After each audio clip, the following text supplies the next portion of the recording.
I'm Marshall Kozloff. And I'm Mike Duran. Welcome to Counterbalance.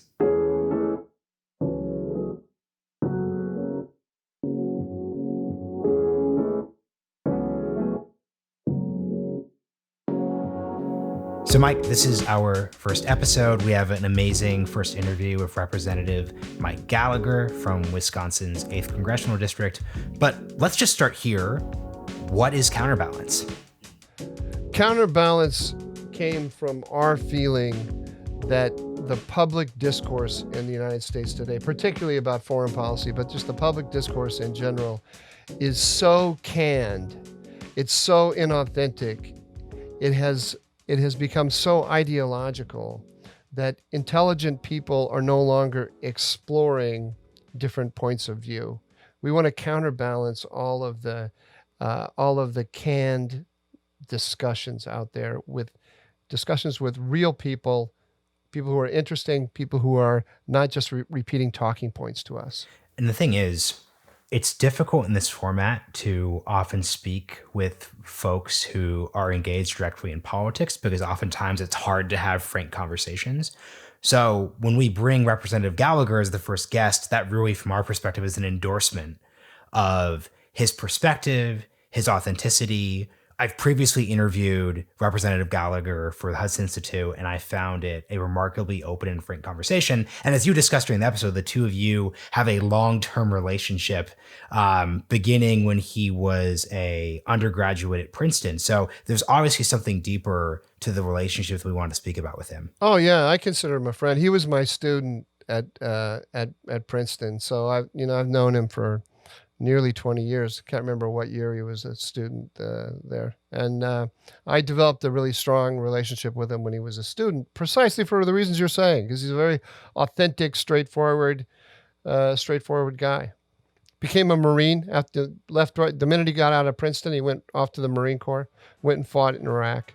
Wonderful guy. So all that being said, as we pointed out, this is our first episode.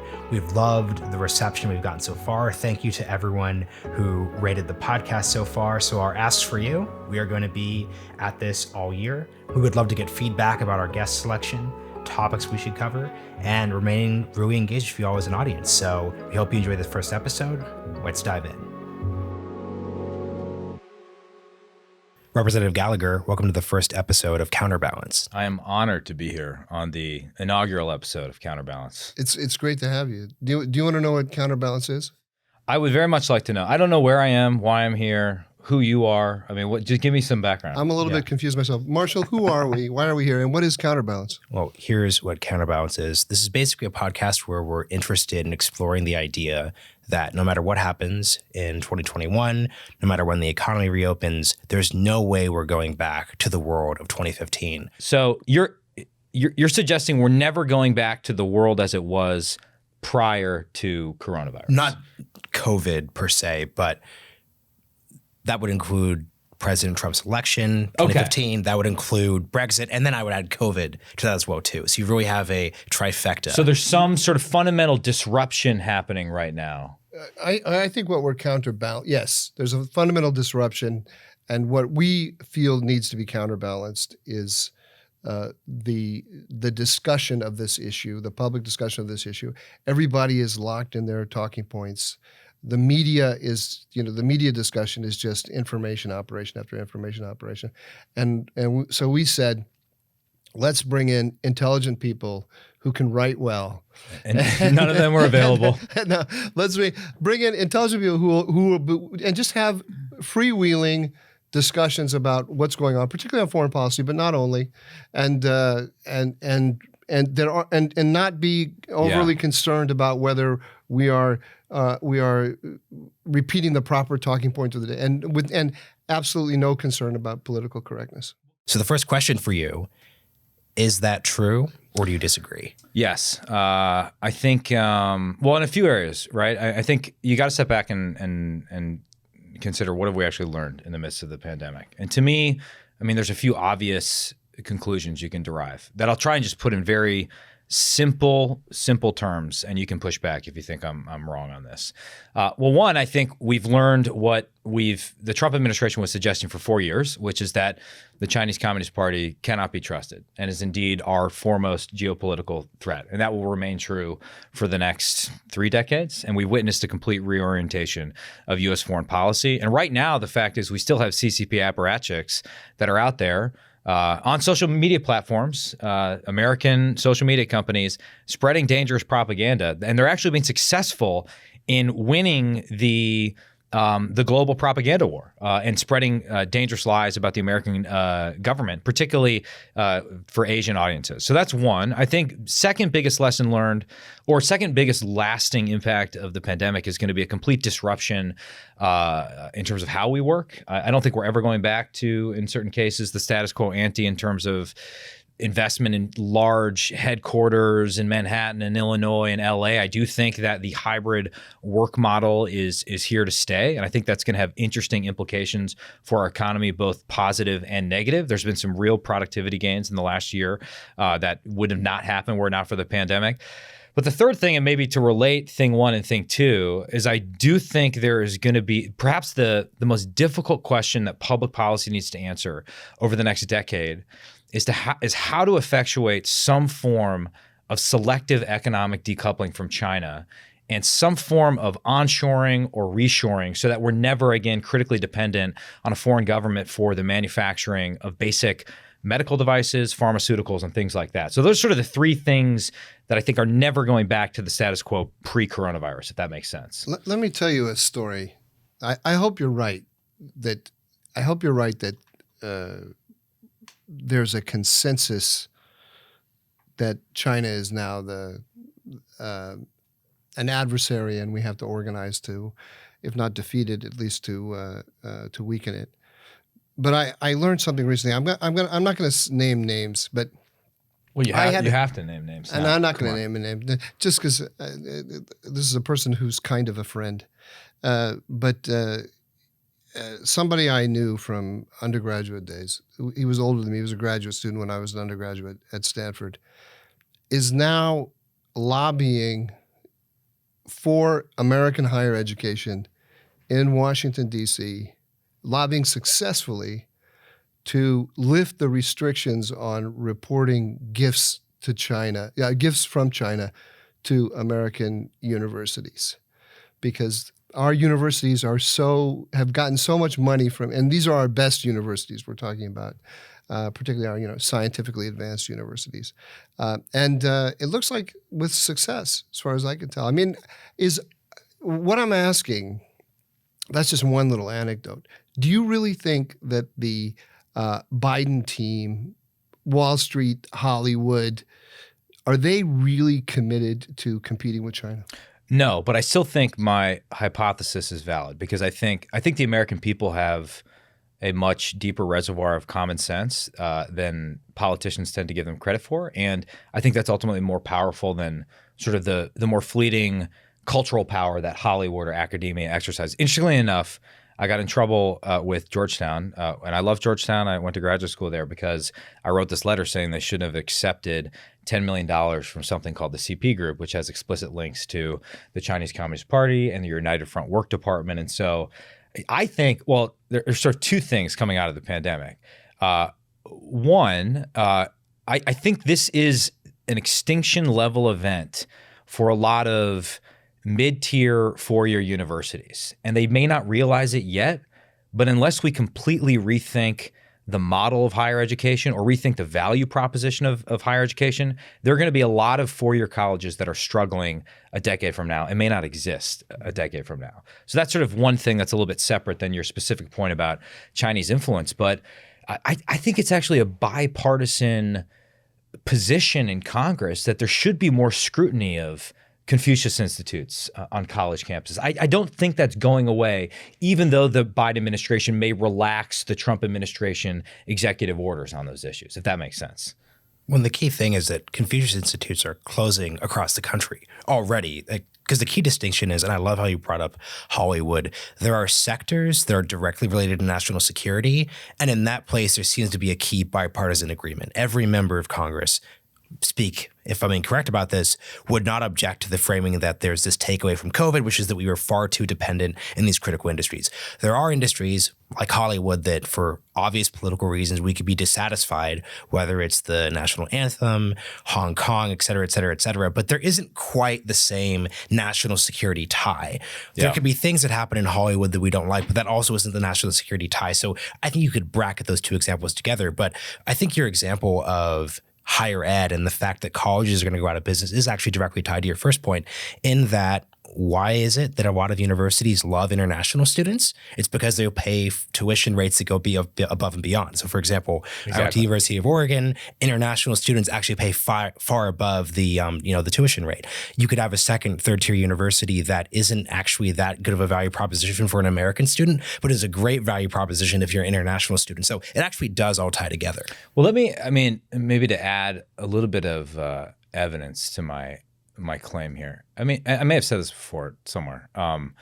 Like, just look at the members of Congress who have been outspoken on the Xinjiang province issue, right? Sort of what we've officially called a genocide, and the new Secretary of State has not rescinded the genocide declaration. Ilhan Omar has been the most vocal member of Congress on that issue. Now, she comes at it from a different angle than Marco Rubio, but their rhetoric is almost indistinguishable on that issue. So I'm just saying there's a unique sort of, it's not even bipartisan. It's on a different axis than traditional left-right that is bringing together all these strange bedfellows. And I don't think that's going away. I guess it's too early to tell where that leads us, but I don't know. I mean, my colleague in Congress, Democrat Tom Malinowski, has been very vocal on the human rights abuses of the Chinese Communist Party. I just think we're waking up. It might be too slowly, but, and this gets us back to the issue of higher education.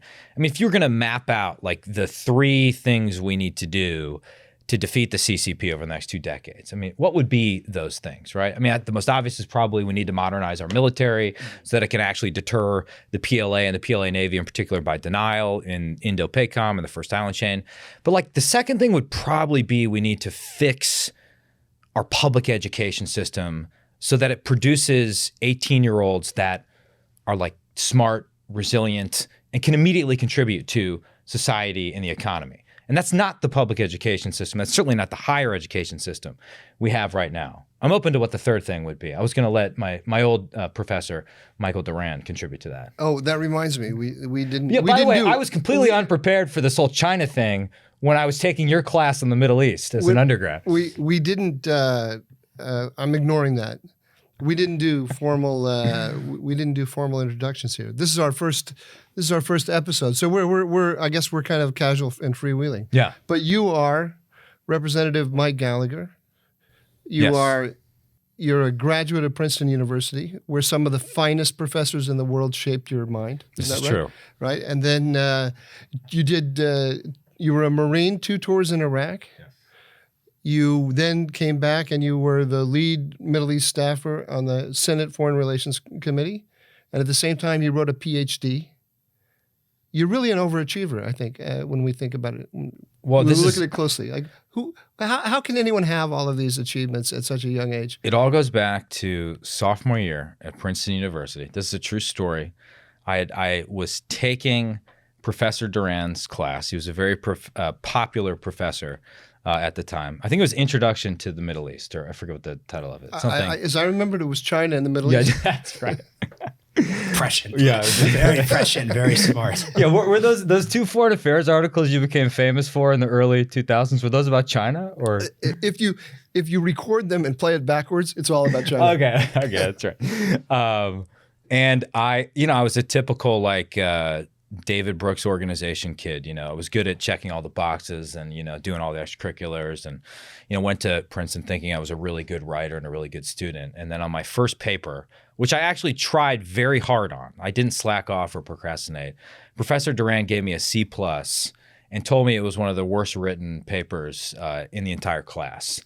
And so that crushed me, but it also lit a fire under me. And ever since, I've been modeling my career with the sole goal of proving Mike Duran wrong in mind. And so to the extent I've crammed a lot in to the intervening 15 years, it's because of that. I think I got an A minus. So I was motivated. I actually worked, and this was I think we had what was it, grade? What was it called? The quota system or whatever. Grade inflation or anti-grade inflation measures in place. In the class we did, yeah, for sure. By the way, reunions. My 15th reunion canceled because of the old coronavirus pandemic. Do you still have any sway on that campus? Can we get that? Are you kidding? We don't know the answer to that question.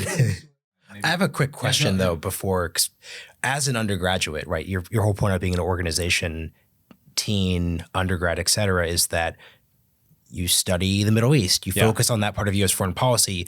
Very little focus on China. I remember that I was in high school in the 2000s. Very little focus on China until the Beijing Olympics. And even then, it was in a very different context. So could we just speak to both the process of higher, because once again, if you're talking about political correctness, this is tied into the conversation about higher education, who it produces and what it produces. Let's just get into that a little bit here. Well, I mean, I'd say that same year where I was taking Mike's class and learning about the Middle East is when we invaded Iraq. And, I think there was an often unquestioned assumption that the Middle East was going to be our priority theater. And that's where most of our national interests were at stake. I mean, certainly the threat of Salafi jihadist groups was paramount. And the overwhelming majority of American military resources were committed to Iraq and Afghanistan. And so I don't think there was any discussion at the time about the rising threat from China. I think we were still laboring under the assumption of. I was definitely. In my mind at that time. Of course, I was focused on Middle East because that's what I do for a living. But my mind at that time was in lockstep with everybody else's, which is that there was this kind of harmonic convergence taking place between China and the United States because all China wanted to do was grow its economy. And I think I probably assumed, to the extent I even really thought about it, like everyone else, that as China modernized its economy, its political system was going to open up. And we didn't need to think of it as a geostrategic rival. I'm embarrassed to say that because by my basic worldview, that I shouldn't have had those assumptions, but I think I did.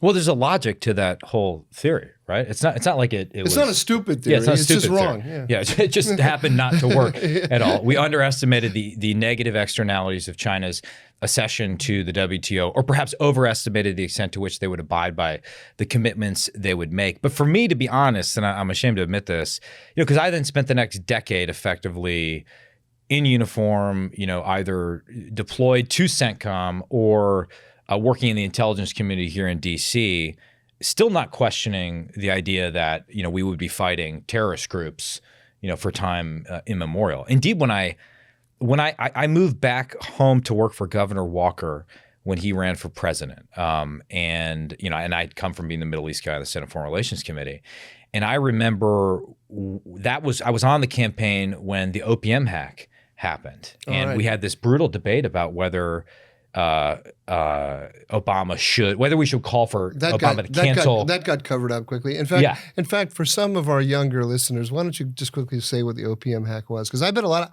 of even well-informed people don't know what that was. Nobody wanted to talk about it. Do you guys have a lot of very young listeners? Is that we specialize in middle schoolers who love foreign policy? All the try-hard overachievers are really listening. This is the fastest growing podcast in America right now. You may have it's probably true at this moment. You may have heard that Barack Obama and Bruce Springsteen are doing a podcast. I did not hear that. Is that true? They're doing a podcast together, and when they heard that Marshall and I are in the arena, they actually thought about canceling. The boss ran away. He said, Side note about Bruce Springsteen, I got to admit, my best friend from Princeton is worships Bruce Springsteen. Shout out to Matt Wynn. I've never gotten on the Bruce Springsteen bandwagon. I was on it briefly. I was. Interesting. I don't mean that as a political statement, just purely in terms of the music. I don't get it. I was on it briefly. When I was in high school in Southern California, in Fullerton, California, one of my best friends was from New Jersey, and he was a diehard Bruce Springsteen fan. And he sold me on it, I would say, through high school. It was not my favorite, but I liked them a lot. Yeah. But right around the river, I don't know. He lost me. I don't even remember what we were talking about here. We're talking about China and Bruce Springsteen. So China hacks the Office of Personnel Management, which holds the records of millions of government employees, including lowly military officers such as myself. And it was interesting because I then subsequently got a letter from OPM saying, your records have been hacked. Good luck. And I have it framed. I did too. Yeah. Because yeah. And I still don't think we understand the full impact of that, right? And the way in which, for years now, Chinese Communist Party officials are going to be able to use that information against, for example, American personnel that are deployed throughout Indo-PACOM. And so that to me was a big wake-up call. I was lucky enough to have a good friend of mine who I had served within the Marine Corps. I had met in Iraq in 2007, who was in the same Marine Corps specialty as me. He was a counterintelligence, human intelligence officer named Matt Pottinger, who was a China specialist and a Mandarin linguist and a former journalist in Asia. And we became good friends. And he was sort of the one that was telling me, no, you need to pay attention to this.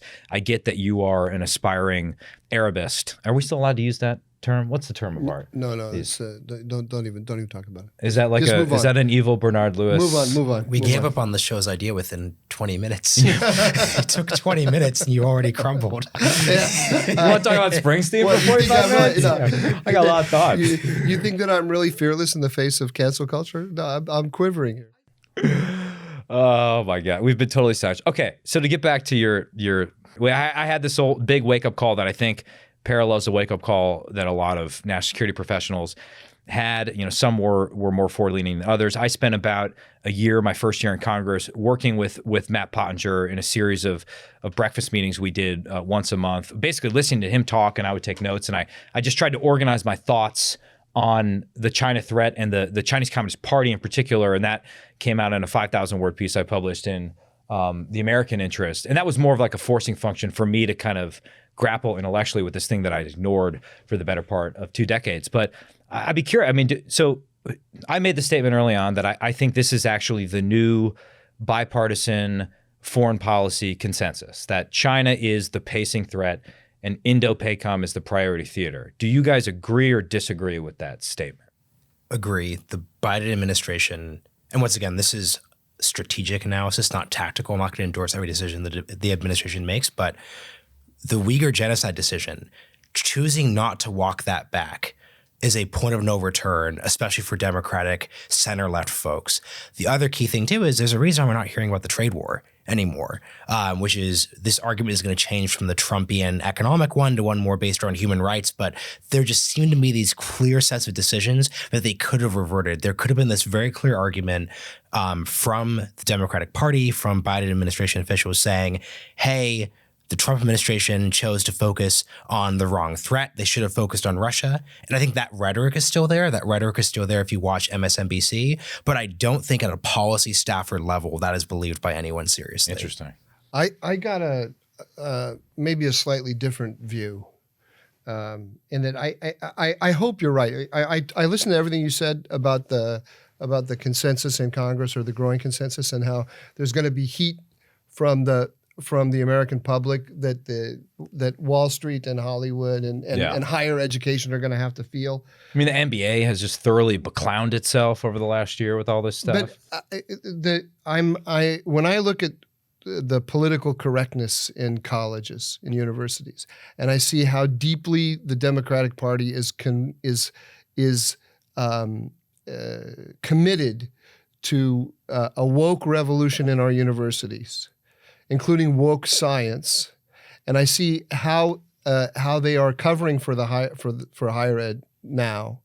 I'm a little bit doubtful that our elite is really as committed to doing what needs to decoupling. When I see us actually decouple, when I see universities like I would have thought, if you'd asked me at the beginning of 2016. If lobbyists for higher ed who are working for the universities are going around on Capitol Hill and in the administration and saying lift the restrictions on reporting, gifts from China, that they would be shamed, that they would just be run out of town. That's what I would have thought. But they actually they didn't say maybe that's not a good look for us. Maybe we shouldn't be doing that. But let me give you another thesis as well. Here is who Jake Sullivan is. I do. Our audience doesn't know who Jake Sullivan is, though. He is the National Security Advisor. and I actually think is in the camp in the administration that has a more clear-eyed view of the CCP threat. I think there are two camps, and this may be the undoing of Biden's foreign policy, as well as a sort of tragic recapitulation of the undoing of Obama's strategy, which relates to the Middle East. We can get back to that. Finish your point. Sorry. Okay, here's my point, because here's a quote, because he says it better than I could. We've reached a point. He's at this point. This is Sullivan before he's taken office, but he's been designated as National Security Advisor by President-elect Biden, right? And he says in an NPR interview, we've reached a point where foreign policy is domestic policy. And domestic policy is foreign policy. So foreign policy is domestic policy, domestic policy is foreign policy. Here's another Jake Sullivan quote. He's talking to President-elect Biden, and he says, you, President-elect Biden, have also tasked us with reimagining our national security for the unprecedented combination of crises we face at home and abroad. The pandemic, the economic crisis, the climate crisis, technological disruption, threats to democracy, racial injustice, and inequality in all forms. So these came back to me when I watched, after President Biden talked to Xi Jinping, he comes out and he says, in keeping with what you're saying, that there's a consensus that we are in competition with China now. That's the real threat. He comes out the day after he talks to Xi Jinping and he says, we're in competition with China. Where do we face a huge threat? In our transportation network. Therefore, we have to have a massive spending bill to spend on upgrading our transportation. So what I'm trying to say is they are going to use the China threat, the consensus that you're talking about, in order to push statist democratic policies for huge big ticket items that are just going to they're just going to fund democratic constituencies, public sector unions, teachers unions, and they're going to put it all under the banner of competition with China. But really, they're just going to be padding the pockets of their voters. Well, a version of this is happening this week in Congress as we get set to vote on a $2 trillion coronavirus bill, only 9% of which is actually related to coronavirus, and $1 trillion that we have not spent from previous coronavirus bills. So I take your point. I think about this slightly differently. I think there's a divide in the Biden administration between a camp that does recognize that China is the pacing threat. China as an actual state actor, right? Not a transnational threat of, be it a pandemic or climate change, right? And that's sort of the bigger kind of like epistemological divide in the administration. And then there is sort of the John Kerry camp that thinks climate change is the overwhelming threat. And I don't think those two things can coexist, right? Particularly when Kerry has, an 80-person team and is working out of George Marshall's old office at Foggy Bottom. Like, if you believe climate change is the top priority, that naturally leads you into a more accommodationist relationship with the CCP than a competitive relationship. And thus far, it seems like they have not articulated any sense of prioritization between theaters, let alone issues. I remember, and on the issues point you raised, when Biden wrote the op-ed in the Atlantic arguing for Lloyd Austin as Secretary of Defense, he listed all the things that he wanted that were the reason Lloyd Austin needed to be SecDef. And they were all important issues, right? I mean, diversity in the military, pandemic distribution. But they were not in the top 5 of things that you want the American military focused on. And indeed, the top 3 things you want the American military focused on are China,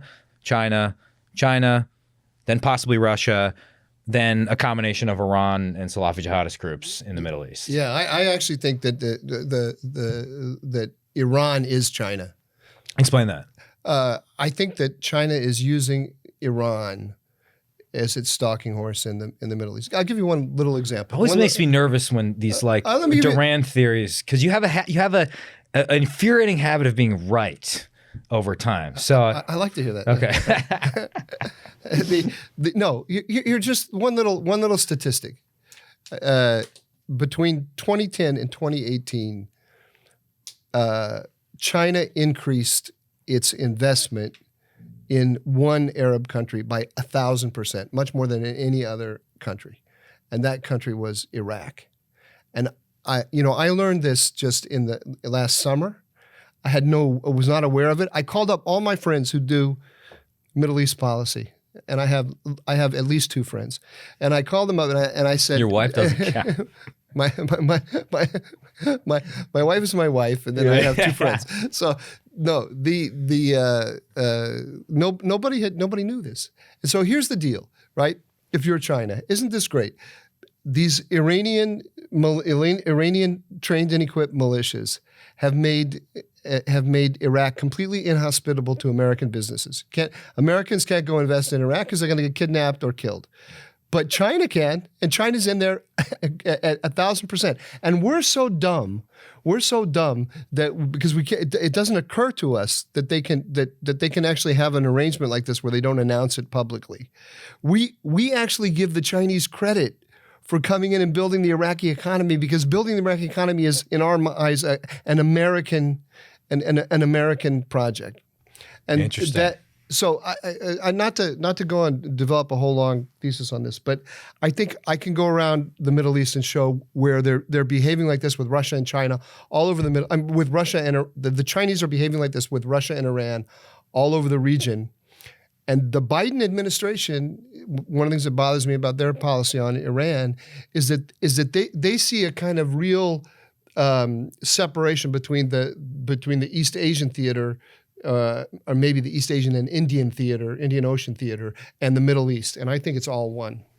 Well, do you think about it? I mean, this has been the biggest area that I didn't study either when I was your student or in grad school. It's sort of like I view it now entirely geopolitically, right? In like a Spikeman Mackinder sense. So like, do you view it as like it's the Eurasian rimland? It's all sort of a connected area on the littorals that link the Middle East to East Asia, or do you even view it geographically? I do. Yeah. I do view it that way. And I just discovered those guys, by the way, Spikeman and Mackinder. So I got it a little bit before you, because you're what, 75 at this point? And I'm 72. 36. Okay, you look good. You look good. No, I really did just. One of the things I'm doing is at quite a late age of 72, I discovered what I am intellectually. Yeah. And how would you describe that now? A mess. No. Well, no, look, as the 28-year-old, I'll get some wisdom from my elders here. I actually like your setup of climate change and broader China concerns as a good framework for thinking through this, because, Mike, I'll push this to you. Even within your articulation, I still think there's a lot of reason to hope. For example, when you're talking about climate change, what actual sacrifice would a Biden administration make in exchange for international cooperation with China? So would a Biden administration say, hey, we're going to remove the Uyghur genocide decision in order to negotiate some form of climate change action with China? Would they say take a less hostile stance towards China's actions in Hong Kong? Would there be a backing away of our forward position in Taiwan and less support for other East Asian countries when it comes to the South China Sea? I don't see a single area where that would actually happen. It's a great question. And one quick thing, because the key thing here is there is a side way that the Democrats could address this, which is the domestic part of it, which is it's very easy to say, hey, we're taking a forward stance on China, but we also support the Green New Deal on a domestic level. So from my perspective, it'll be very easy to basically put John Kerry to the side and then effectively just push on the domestic side. I'm curious what the two of you think about that. I haven't thought it through. It's a very interesting question, especially given the setup that Representative Gallagher made before about these two issues being mutually exclusive. I don't know. Do you have a view on it? Well, and just to put a finer point on how I'm thinking about this, and I'm very early in my thinking about this, and admittedly, I do want to give the Biden administration a chance. I mean, there are some very smart, like Eli Ratner at DoD is a very smart person, and has good thoughts on China, and I've profited from some of his thinking in recent years. So I think it's fair to say it's too early to tell how this is totally going to unfold. But I think about it as whether you believe nation states themselves are the problem, particularly that which is controlled by the Chinese Communist Party, versus transnational issues. And obviously the two interact, and I'm simplifying a complex reality, but that's what strategy is all about. I don't know what the answer to your question is. I think it's less about what they would give up and what they would not do. Because the reality is this will be the third administration in a row talking about the need to pivot to the Pacific, right? I mean, go back to Secretary of State Hillary Clinton's speech about this is an Asian century. We got it, which began this whole rebalance to Asia, right? Never happened for a variety of reasons that Mike can talk about related to getting sucked into the vortex in the Middle East. The Trump administration, similarly, even in brilliant fashion, in their national security strategy, national defense strategy, articulated this need to focus on Indo-PACOM. Indeed, named it Indo-PACOM for the first time, and did a lot of really good stuff. But in terms of our actual force posture internationally, not much changed. I mean, at all, meaningfully. And we had a lot of self-inflicted wounds in the form of naval collisions, naval scandals, and things that undermined our ability to actually adopt a deterrence by denial posture in the first island chain. And the Biden administration could be the third administration in a row that talks about the need to rebalance to Asia, but isn't actually able to do it owing to a combination of Pentagon bureaucracy, uncreative thinking, dysfunctional interagency, and what I think will be the Obama mistake, which is they will once again, after reentering the Iran deal, create chaos in a region that they don't want to pay much attention to, but will be forced to refocus on that region on terms that they won't like that much. Do your constituents in Wisconsin, are they concerned about these issues? Are you when you talk to them, are they saying to you, we have to revitalize our deterrence against China? Well, they're not. I get the most questions I get are about Spikeman versus McKinder. No, I'm just curious. I mean, I am exercised over the China question. Yeah. Yes. And I don't know how much, but for a guy like you you're in retail politics, you're talking to people. Is it a live issue for them? Yes, but I want to connect this to something. Colin Dweck once said something which has always stuck with me, which he talked Colin Dweck, professor at George Mason. Brilliant guy, a friend of ours. Your thesis advisor. He was on my committee. He was on your committee, yeah. He might have been the only member of the committee that actually read my thesis. But he and I'm going to mischaracterize the position, but he effectively said, when you talk about like military issues, for example, your average American isn't thinking about, okay, do we need a $750 billion top line for the Pentagon or this or that?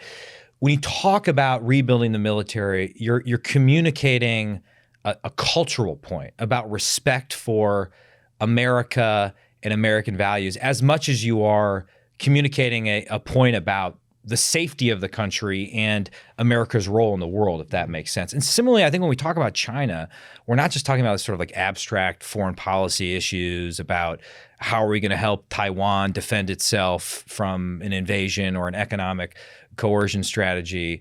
We're talking about the way in which China has infiltrated our culture, the way in which China has co-opted elites, which is why I think some of the stuff that you mentioned with Hollywood, with the NBA, and with higher education, I do think that stuff is starting to resonate with Americans, with Wisconsinites, and starting to piss them off, quite frankly. I'm not sure they understand that China, the CCP, is a clear and present danger to them physically, but I think there's a growing awareness that it's a cultural threat. Does that make sense at all? Yeah.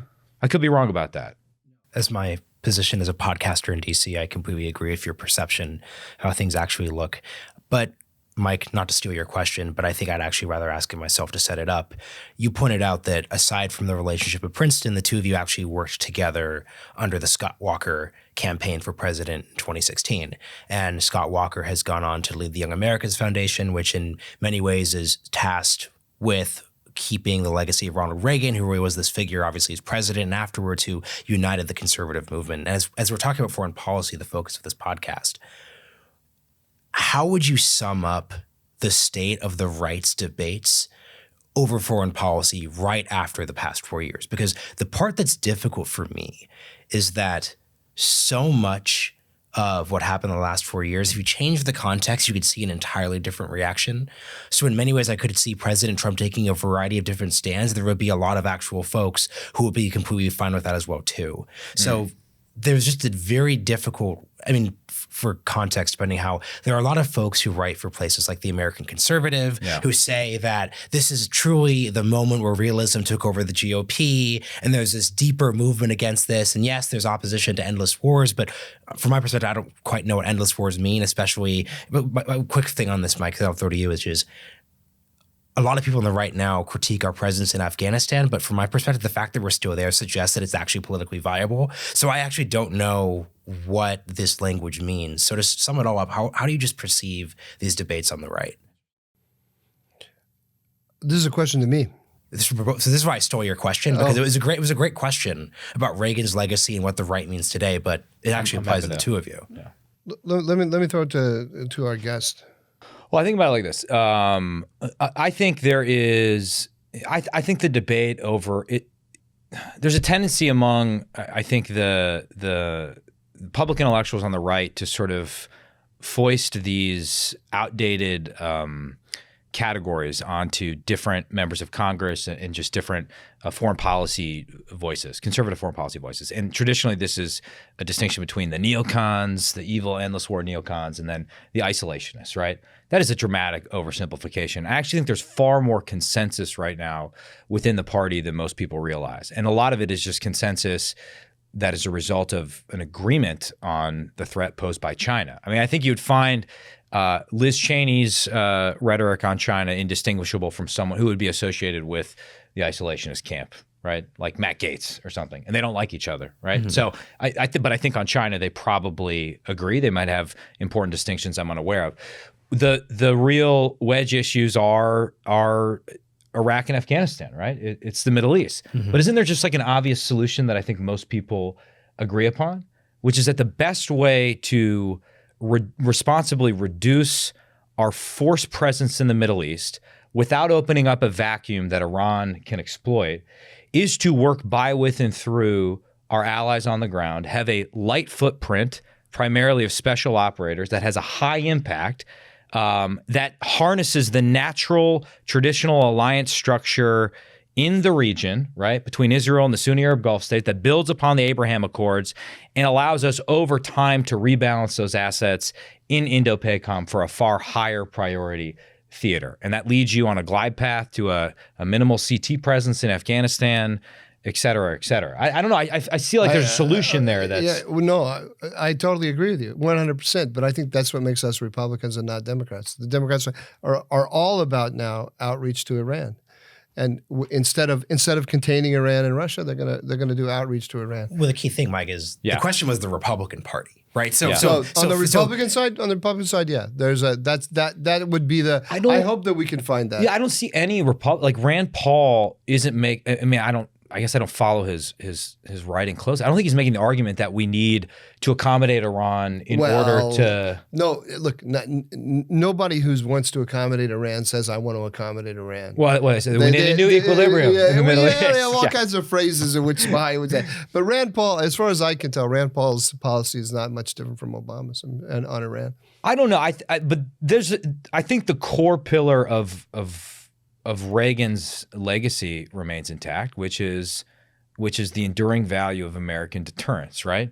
A strong military is the best way to preserve the peace. Now, there's a debate in the right about how much we spend on the military, but even there I see a solution, right? It's less a fight over how high is the top line number we spend on defense, and more debate on how you allocate those resources. And so if you look at, going back to Spikeman, if you actually just look at a map of Indo-PACOM, what becomes obvious to you?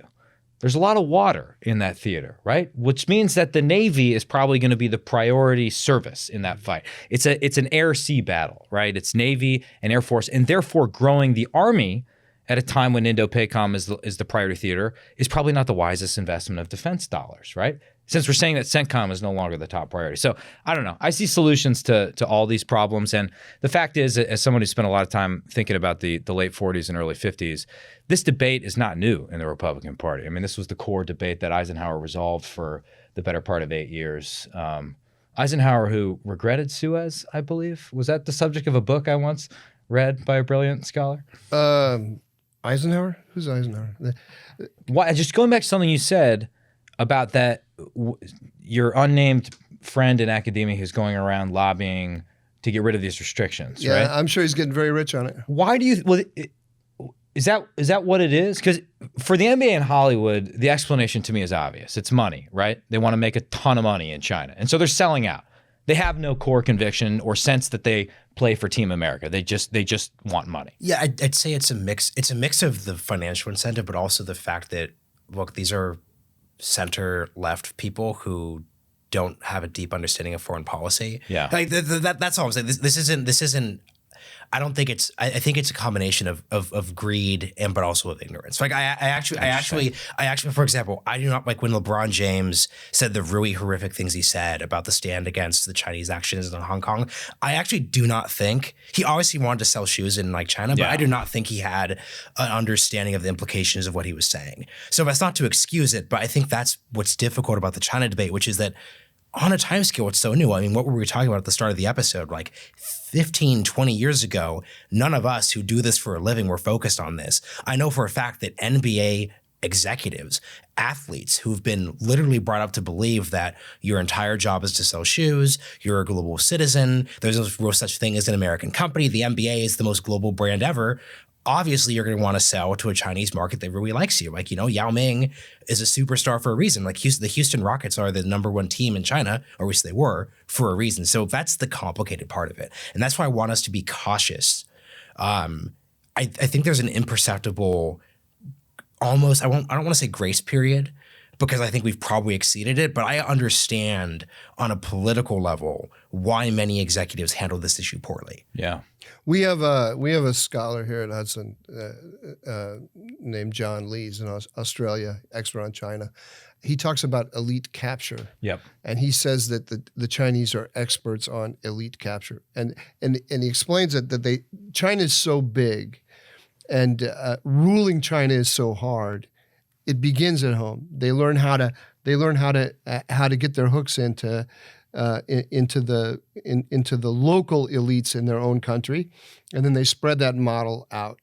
Yeah. And I think they know what makes American universities tick, and they know how to make a pitch to them that the American universities are just can't turn down. The money is so, and it's not just that they want to get rich. It allows them to do all these things that American leaders of American university think are very laudable.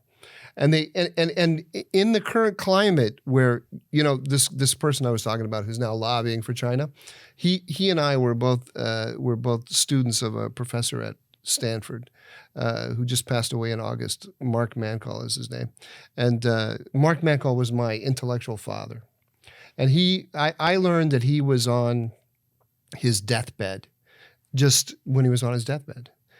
Because he had basically, he sent me an email about a year before he died and said, "I'm done with you," right? Because of your politics, right? I am done with you.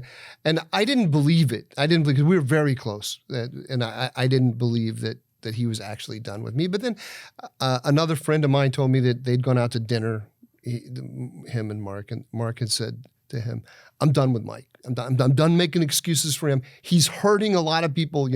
My views are evil, right? And I'm hurting people." But here's his other student, favorite student, who's out shilling for China, right? But Jeez. in the worldview of Mark Mancall, who I think is a typical academic in a lot of ways. He's very atypical in many respects.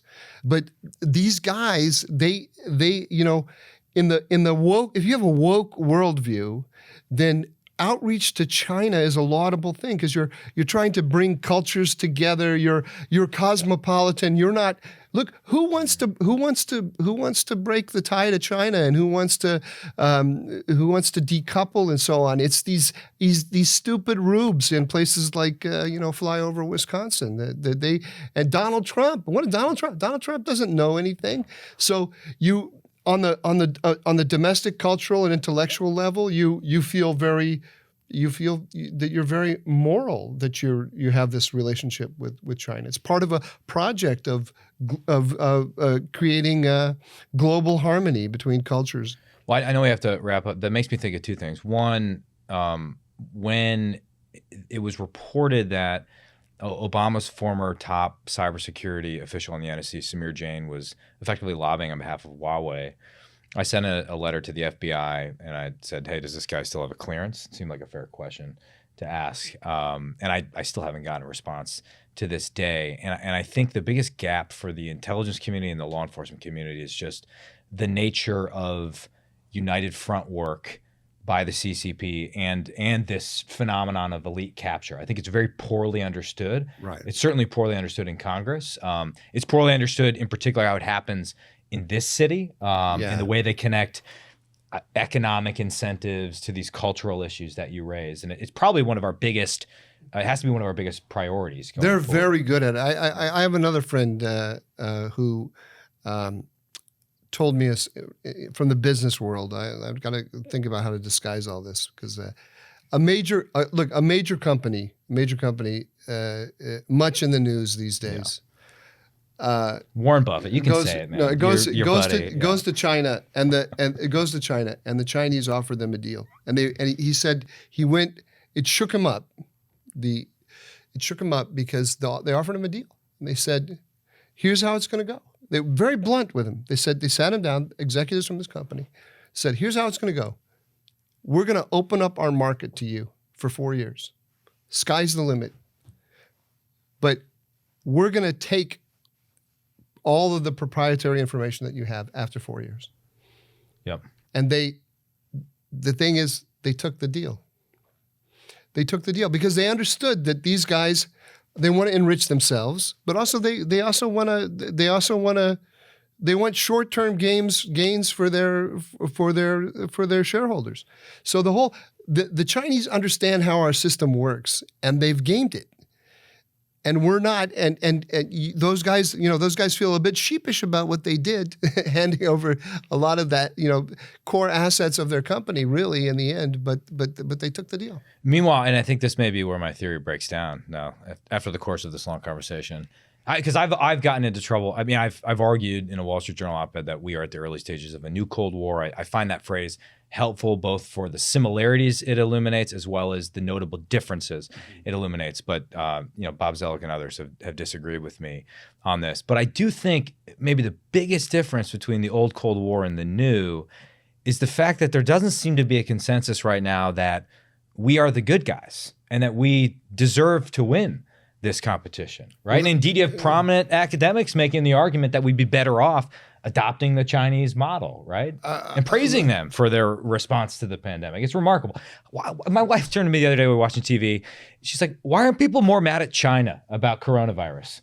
I'm like, yes, why aren't people more angry about this thing that has devastated why are we not more interested in getting to the bottom of how this thing broke out to begin with? It mystifies me. Well, that's actually the perfect place to end it because I think it gets to a theme we want to hit in the show, which is that these debates about foreign policy are so deeply intertwined with cultural, economic, and political battles at home that's what makes the difference there. There's a huge segment of this country that cannot see debates about COVID outside of a Trumpian context. And what we're going to try to do on this podcast, because we are pitching this podcast to our first-time listeners, is be a space where we can have that conversation, where we can move forward and we can attempt to actually be a bit introspective, which is hard to do in the current environment. It's hard to do as a member of Congress. You're not supposed to have discussions like this. You're supposed to go on cable news and deliver the 3 talking points. So to my communications team, I'm sorry. I'm sure I said any number of things that got you in trouble and you'd be cleaning up. But this is a much better forum. One quick story. I wrote this article that answered your question about the connection between China and the Middle East. I co-wrote it with Peter Rao here in Tablet magazine called China's Emerging Middle Eastern Kingdom. But and I want to plug the article, but that's not the point of the story. The point of the story is that some guy on Twitter kept tweeting it out and saying, "This is a fantastic article. It's a fantastic article." And then he made maps to help readers follow the article. And I could see from his bio and everything, he was just a normal guy with a normal job. He wasn't a foreign policy expert or anything like that. And so I sent him a direct message and I said, "Thank you for continuously telling everyone to read my article. But can you explain to me why you liked it so much? I'm very gratified and very happy, but I don't understand what struck you." And he said, the let me tell you, I got on the Trump train about 2 weeks after the 2016 election when my favorite niece was killed by a fentanyl overdose. And he said, and it was all coming from China. Yep. And he said, from that moment, I see the China threat as the number one threat. Yep. I just think that's another way that, that's when foreign policy and domestic policy merge together, and people, average people, see that this actually, what's going on in the South China Sea actually has something to do with what's happening on the streets of Green Bay. Yep. Well, everything should be viewed through the prism of Green Bay, Wisconsin, and how it resonates in Lambeau Field, the heart of America. Everything west of Duluth and east of Detroit is just strategic depth at this point. So, Representative Gallagher, you generously let us get our plug in. We let you get your plug in. That's a great place to end. Thank you so much for joining us for the first episode. Thank you, guys. Thanks.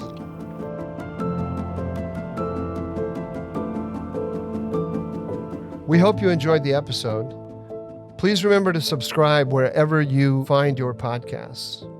If you need any more information about Counterbalance or about Hudson Institute, go to hudson.org. We'll see you next week. We'll certainly see you next week.